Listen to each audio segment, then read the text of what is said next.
Now we're actually getting a story in the news about antidepressants, and could antidepressants be making you violent?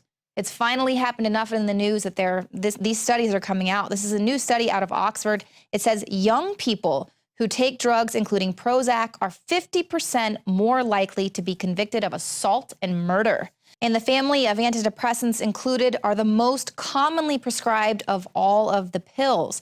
In the U.S., around 11% of people aged 12 and over take antidepressants, and this includes SSRIs. And this is according to the U.S. Centers for Disease Control and Prevention. Now, the tablets already carry a warning that drugs are linked to suicidal thoughts in young people, and it's also suspected that they were linked to violence, but evidence has been sparse until now. And of course, we're always pointing that out, that they never link violent acts with any of the things that are happening here in the country, because of course, it's never Big Pharma's fault. Well, they're finally starting to put some evidence together. Now, when you consider the fact that 22 veterans are committing suicide a day, most of them young veterans, put two and two together when we understand that this is the go-to prescription for veterans with PTSD or any issues, really, when they're visiting the VA. They're given mounds of pills to take. And of course, we're seeing the fallback from that with 22 veterans committing suicide a day.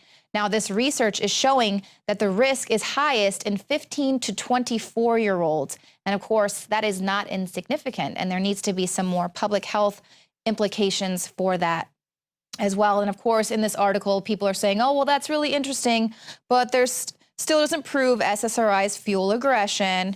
And it's already known that violent criminals are more likely to have psychiatric problems than other people. Yeah, and that's why whenever we hear these stories of people committing acts of violence, their neighbors are always talking about how, oh, he was just such a nice guy. You never would have expected him to do anything like that. So it's just these violent episodes that people tend to have.